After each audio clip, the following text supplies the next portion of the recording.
sections here and there if they want to personalize it. And that's really the beauty of MapTool. You can personalize the experience as much as you want. It's system agnostic. So in and of itself, there's no D&D rules or Savage World rules built into it. You go in there, you visit the forums, and different people have made different systems. And Frank, I'm going Well, to need that's your help actually with a good this. point, CJ, because it's. Oh, No, I was going to bring up the contributors. I'd like to, before you go on, Azhrei, I'd like to call out a few special folks in there, like Wolf 42 and Covered in Fish, and please name a few others. Some of these guys out there, they warp MapTool script or MT script in ways I don't think anybody ever expected.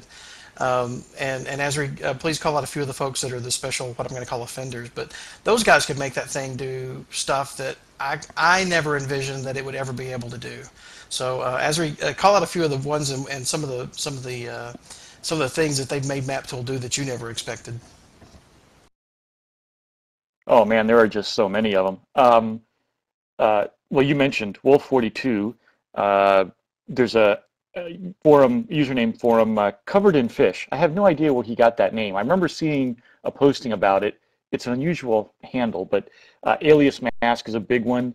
Well, of course, most of the frameworks are written by one person, sometimes with some input from players or GMs, but they're typically implemented by just one person. So Deviant has his framework. Lindsay Marcus has the 3.5/Pathfinder framework. Neofax has done a lot of work on the 3.5 Pathfinder framework as well. One of the things I want to point out, and this was sort of alluded to earlier, MapTools has evolved. When I first started using it, it didn't have macros. You know, as CJ mentioned, there were no frameworks available. None of that stuff existed. I still used it. We used to get together in my house here because I was the GM, and so all the players would come over, and we'd sit around the table, and I had a projector, and I projected the map up on the screen, and there were tokens on it and everything. And none of the players had laptops. I mean, I'm the only one that had a computer. Everybody else has their character sheets, and they're using paper, and that's fine. The cool thing about that was I could clear the fog of war. You know, you're not supposed to be able to see around that corner. So I just don't let you see around that corner. Have you ever had a situation where you draw something on a map and a player is supposed to represent one of the PCs can see on the map something that their character shouldn't be allowed to see? And try as we might, even the best gamers, it's still easy to get drawn into the trap of saying, I know what's happening over there. That doesn't happen with MapTool. You really get immersed in the game when your character can only see what your character can see. Believe me, it completely changes. I mean, most gaming groups, they have a rule among the players, don't split the party. Well, you won't believe how important that becomes when you really can't see what the other people are doing. And Bill, you really rely on players. Yeah, exactly. and Well, you rely on players speaking up and saying, you know, oh, I'm hit, you know, and yelling it out so that the other characters know. it's completely awesome, and I'm going to give props to Bill Hart or Dorpond. He is the guy more than anybody else, and I'll be honest with you. When it was going on, I wanted more MT script functionality, but he was pushing Trevor for light and sight. You know, he wanted that. I want to be able to have my token. I want to be able to only see what my token can see, and he was right. As a GM, when you've got your player out there and they don't understand why this guy's running back. It makes for some of the funnest gaming that I've had, even above face-to-face stuff. Because as Azhrei said, you know, people metagame, right? I think that's the proper term, where they can see what's going on, they see the figures out on the table, and all of that. But when they can't see that, and their player's just tootling along, and suddenly this guy sees this, you know, 4 squares worth of ogre coming towards him, and you can hear the fear in his voice. As a GM, that's music. Oh yeah, that's so nice. The whole vision system is easily my favorite of MapTool's features. You maybe want to explain what VBL is, and maybe while we do that, we can have our players move around these pillars, because I've set up the VBL such that there are circles around the pillars. So let me here select one player. In the meantime, Azhrei or Keith, if you please. Keith, why don't you take it? Go ahead. I've got a little bit of situation here. Okay. Yeah, VBL is our abbreviation for it's our abbreviation for vision blocking layer. The MapTool maps are a multi-layer map. We have a layer that represents the background image, which basically are things that are not movable, like mountains and stuff. Then we have the object layer, where you can drop a sword or you can drop a table or something, and it's movable. You can grab it with your mouse and move it across the screen. Then we have the hidden layer, which is only for the GM. Basically, this is really nice. The GM can put all of their monsters on the map, but put them on the hidden layer. So they know the monsters are there, and they know what the sight range is of those monsters, but the PCs can't see them. And then we have one last layer, and that's the token layer. And the token layer is the only layer that the players ever see. It's the layer that contains their tokens, their figs, if you want to think of them like that, virtual figs. And the players can move those figs around on the screen. Now, we have additional layers. The VBL, vision blocking layer, is the layer where a GM can draw a solid wall and you can't see through that wall. The idea is that if you're standing there holding a torch next to a solid wall, you can see the area around you, but that's it. If there's somebody who's 100 feet away and they're standing there with a torch, you can see them and the 20 feet that's around them, but that's all. You don't get to see the 80 feet that's between you. That's all black. It's all darkness. The vision blocking layer allows the GM to define solid walls, and then the light system allows you to define light sources and how much light they put out. So you can have candles that are only 5 feet. You can have torches that are 20 feet. You can have a bullseye lantern that projects light in a 60-degree arc for a distance of 120 feet. And you can rotate the lantern around your token just like you would do with a real lantern. And or maybe I shouldn't say with a real lantern. And I'm going to say what I should say is like you would with a regular D&D map. And as a player, that is like the coolest thing in the world. Because now as I step back from GMing into players, as an actual player again, it is so cool to rotate that lantern around, and the oh my God, what just crept up behind me kind of thing. Is absolutely amazing. I'm also going to say that as a special shout out to the folks that make MapTool products, and there's a few. Jonathan Roberts is one of them, as fantastic maps, and also D-Tuning Cartographer. Both those guys do a lot with maps that they create that are for sale. If you don't want to do the line of sight stuff yourself, they have it, and you can purchase those maps on Drive-Thru RPG as well as Piaggio and some other places. And so professionally made maps are there if as a DM, you're a little bit artistically challenged. Cool. Yeah, good point. Good point. I was looking to see if I could actually demonstrate some of that. I have a token here that I just dropped onto the map. It's from my token library. As you can see, it's a top-down image. It's supposed to be an Etten. And as you can see, I can rotate the image on its center. Unfortunately, I can't seem to find a light source that represents a bullseye lantern, but it is very cool if you actually get a chance to see it. The light and the vision are both on their own separate layers. There's also a layer for the fog of war. You can only see the areas that you are allowed to see, not the rest of it. So, as was pointed out earlier, if you step behind this post, this token, this fig, might not be able to actually see around this corner. And as you move it down a hallway, for example, now that particular figure can see all the way down this hallway, but not around the corners. And the fog of war will automatically be exposed as the token moves. You know what this allows? This allows a GM to set up their game in advance. Have you ever had if you've ever been a GM, you've waited, or your players have waited, while the GM draws the map.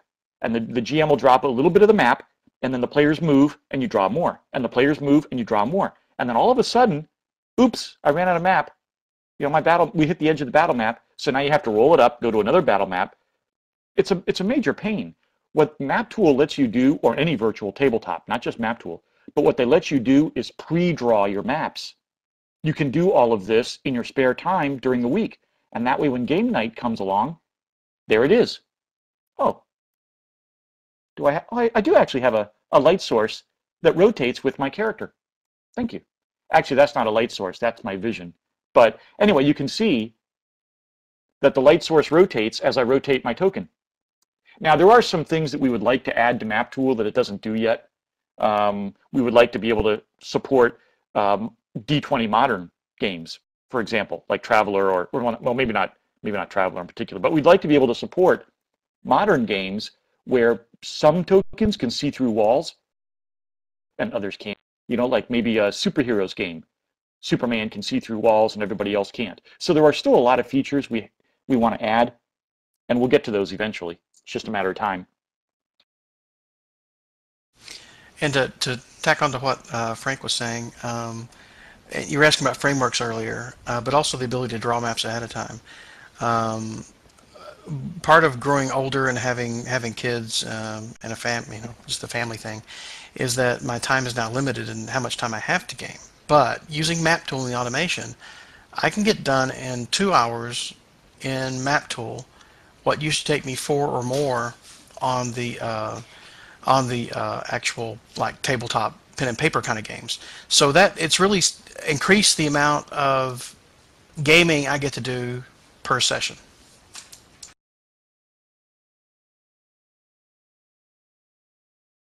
Yeah, that's a great point. In fact, my group presently, we all live in the same city, but we live at different ends in the city, so getting together would involve a combined 2 hours of travel time there and back again. And our sessions only last maybe about 3 hours, so being able to play virtually, it's such a convenience. And we would be getting together far less often if we had to meet up in person. Well, that's a good point too. I mean, I've played games where my players, let's see, I have a player in California, I'm in Florida, I have players in Pennsylvania, one who was in England and would travel to the Ukraine on a pretty regular basis. And then Craig, our other primary developer, he actually lives in Australia, in and around the Melbourne areas where he gets most of his work. So the ability to bring people together, I can't tell you how many times we've had people post on our forums and say thank you. You know, I had a group in college that we used to play, and we spread out, and now we're all married and we have kids, but MapTool lets us get together and play D&D for a couple hours a night, you know, on a Sunday night or whatever before we go to bed. We get to play for a couple of hours, and it has brought us all back together. So the face-to-face stuff is very important, but don't discount, you know, the ability to get connected over the net. On the topic of face-to-face, and I believe this is a question that's brought up quite often about MapTool, are there ever do any plans exist to include either voice chat or video chat or music sound streaming? Yeah, there has been some discussion about that. We sort of have two minds on that. It would be nice to include some type of, you know, video / audio into MapTool because it would make it a self-contained package. But is that really a good use of our time? I mean, we're using Ventrilo right now. There's TeamSpeak, there's Skype, there's Uvo, there's Mumble. There are so many other tools for doing audio and video. Is it really an effective use of our time to work on those types of things? So we've sort of been battling that. On the one hand, we'd like to do it. On the other hand, we do have things that we think are higher priority. And I'll add to that.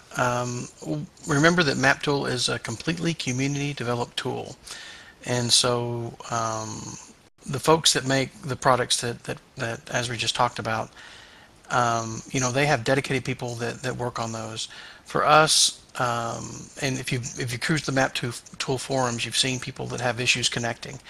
Imagine, you know, the multiplier of that when you start talking about voice and video and all the rest of it, people can get MapTool working but can't get video working, and it's a higher hurdle for us to incorporate that. Now, if we had a developer that came to us that was an expert in all those things, we would probably slap it in, as he or she had time to work on that stuff, right? But primarily from the gaming standpoint, there are lots of things that do those things already. Some of which are open source, and they have their own communities that work with it. And so it's a matter of prioritization. Once we got everything else done, we might look at going back and adding those sorts of things in there. Although I know as a user you want it all in one package, right? And I've been a proponent of that sort of things as well, especially the sound inside of MapTool. And I suspect actually that would be the one. Azhrei, feel free to correct me, but I think that would probably be the one that we did first if we did anything, which is as you're approaching a specific token, there was some kind of event that would trigger a sound coming out of MapTool. And that I think has tremendous game effects, because that you could do on a per token basis. So that has a real game effect, right? You've got your character going up to a well and you hear whatever is coming out of the well, but he's the only one that hears it, much like the light and sight stuff that as discussed earlier. But the video chat and the voice chat, there are lots and lots of packages that do that.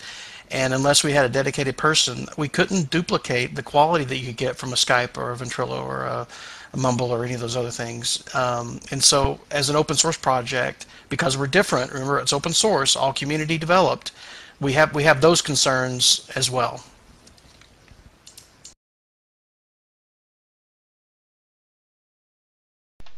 All right, we have one question from the stream chat for Keith and Azhrei, and it's about Roll20. And for those who don't know, Roll20 is a virtual tabletop in development, presently in open beta. I believe they just started. They were seeking crowdfunding on Kickstarter. They were successful, and I believe, well, maybe I shouldn't say any more because that won't leave anyone else with much to say. So the question is, have you looked at Roll20? If you're referring to me, CJ, I have seen it. I haven't looked at it a lot. There has been a couple of threads going on the RP Tools forum about it, and so I've visited those links and taken a look at it. It looks like right now they have a really good active development going on, and I've heard some good things about it in terms of the developers being willing to listen to the community and add features, that type of thing. There are a couple of issues that that Craig and I, the two main programming code monkeys on the MapTool project, there's a couple of issues we have, and our biggest issue is multi-platform. We want something that's going to work everywhere, and that's really a bit of a problem right now because, I mean, if you have an application that is Flash-based, you have to be able to run Flash, and Adobe has indicated that they're discontinuing Flash support on the mobile platform. So obviously, you wouldn't be able to use that on tablets and that type of thing, phones. We don't want to use any technology that's going to limit us in the future, and so we have a bit of a problem going forward. What are we going to use? It's actually a bit of an issue right now. Java definitely has the most widespread support across a huge number of operating systems and a range of products. I mean, those of your listeners that have digital video recorders at home, those DVRs are running Java. I mean, maybe they don't advertise it, but most of them are running Java applications. A lot of television sets, like if you look at a Sony Bravia TV set, it's actually running Linux, and most of them have Java user interfaces on them. People don't realize about that, but that's actually the industry I'm in. I teach programming classes, so I hear about a lot of this type of thing. We want to use Java because we feel it's got the best penetration across products. That means it's going to be tough. Folks like Roll20, they definitely will have a market, but where is that market going to be in the future? So we've looked at it. They have some interesting ideas. They are pretty. We have a different focus. I mean, their focus is D&D. Our focus is anything. Our focus is Savage Worlds. or GURPS or World of Darkness, whatever you want to play. So we actually have sort of a different market. I'll add just a little to that. And I'm not going to even call it competition because we're open source, right? We do what the community asks us to do. And so when a player comes along like that, or there's another one that's a web-based thing called Tabletop Forge, there's a bunch of different virtual tabletops. And to be honest with you, we wish them all well because our goal is to serve the community, and we want that community served. Now, what our community is going to do is come back to us with things they find nice and neat about those other platforms and say, hey, they do this, can we do this? And we'll look at it at that point and decide whether that needs to be a function that's rolled in or not. But once again, being an open source community-based product, there's a different mindset. The open source guys are often called open source hippies, and it's because it's a different way of looking at things. The economics are different. It's not like you're looking to make a buck off anything, or you're looking for glory or whatever. And I'm going to go back to the community. I keep saying that over and over again. It's about serving the community. The people that are within the MapTool community and other open source communities as well are there because there's something there they like and they think they can help with. And so when these other products come along, we look at them and we wish them well. To be honest, we hope our main goal is to make sure that the gamer community as a whole is served. We hope that we can do that, and we think we do a great job at it. But other people may come along with a bigger, better idea. But the great thing about open source is somebody's going to come along and say, hey, I can code that. And those are the guys that are going to come to a place like rptools.net and decide to add some functionality to MapTool. And so that's why not only MapTool, but the open source community as a whole is very strong, and in some ways taking over the software industry in certain aspects of it. It just makes more sense to have the people that are passionate about a topic like gaming come in when you have that convergence of technical expertise and passionate about gaming. Those are the people that come and find projects like MapTool and contribute to it.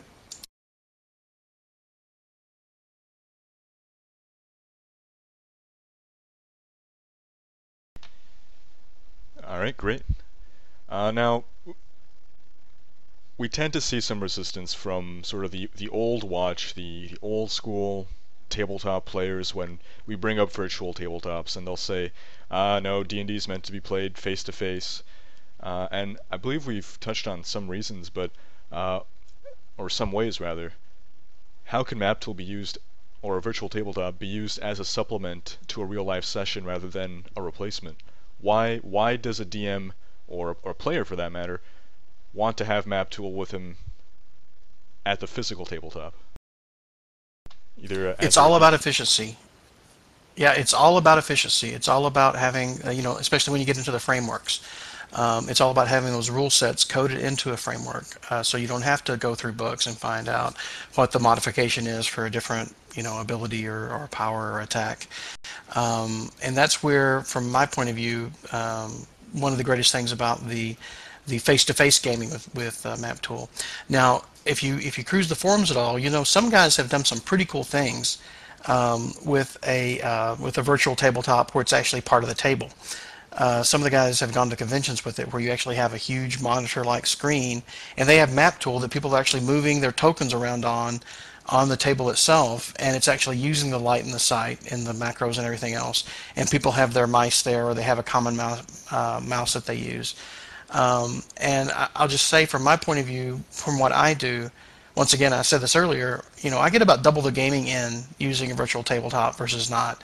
And when I do game face to face, I feel almost like it's I'm swimming through molasses, so to speak, because now I'm back to the mode of looking up things in books, and I'm back into the mode of trying to remember what all the modifiers all in all are. And I will say that, in my opinion, what virtual tabletops let you do in a face-to-face setting is concentrate much more on the story and much less on the rules. Well, and the primary reason for that is that they automate things and they let the GM do all the mapping in advance.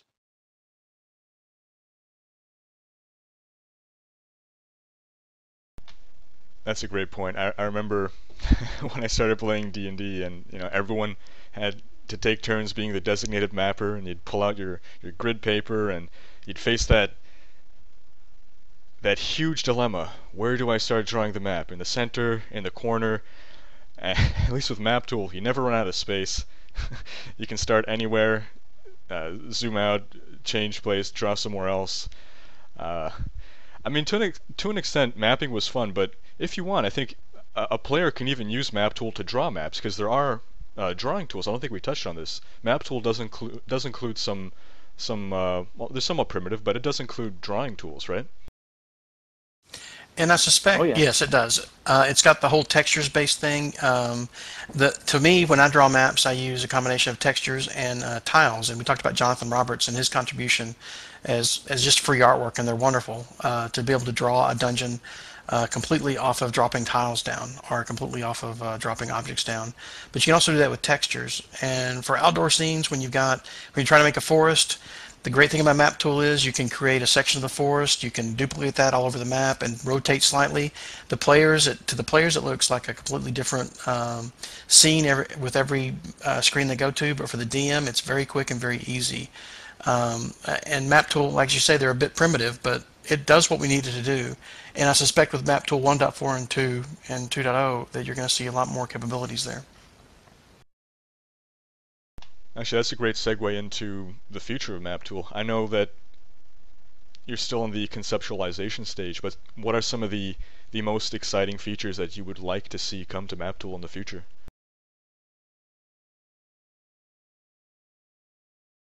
Oh, goodness. Where do we start? We would like to have a movement blocking layer.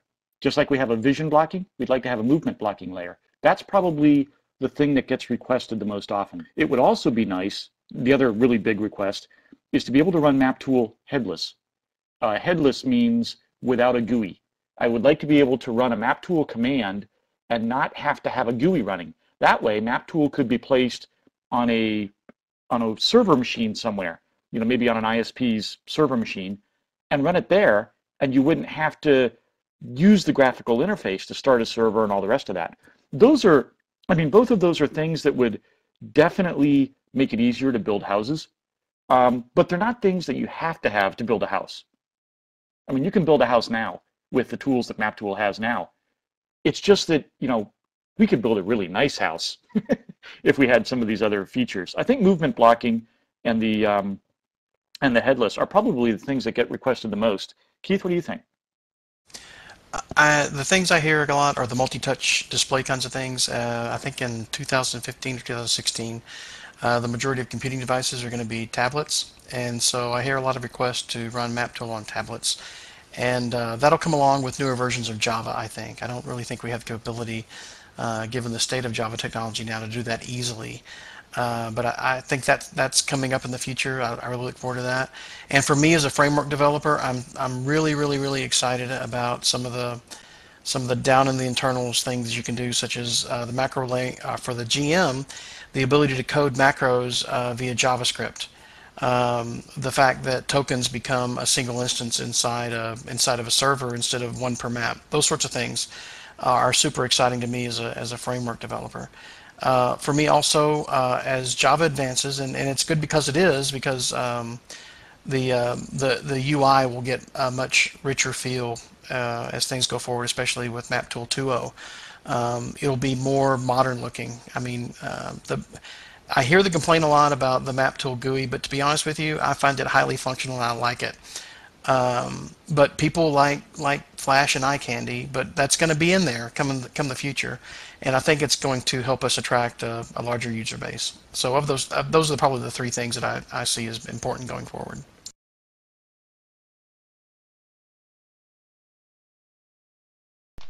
Fantastic. All right, well, before we move into our live demonstration, we'll just take a brief intermission. Shouldn't be more than maybe 2 minutes for those listening. So I'm going to go ahead and... CJ, I think I'll probably, I mean, unless you want me to stick around, I'm probably going to sign off. Yeah, absolutely. Azhrei, thanks a lot for joining us. Keith, if you have to get going as well, thanks for your time. I'll hang around actually and take a look at what y'all are doing. Well, and I saw a question Doug asked about random number generators, so I'm going to answer that question in the chat window here, but then I'll probably be signing off. Yeah, I was going to ask that before you ran away, because I know when you're playing live, you can't really blame the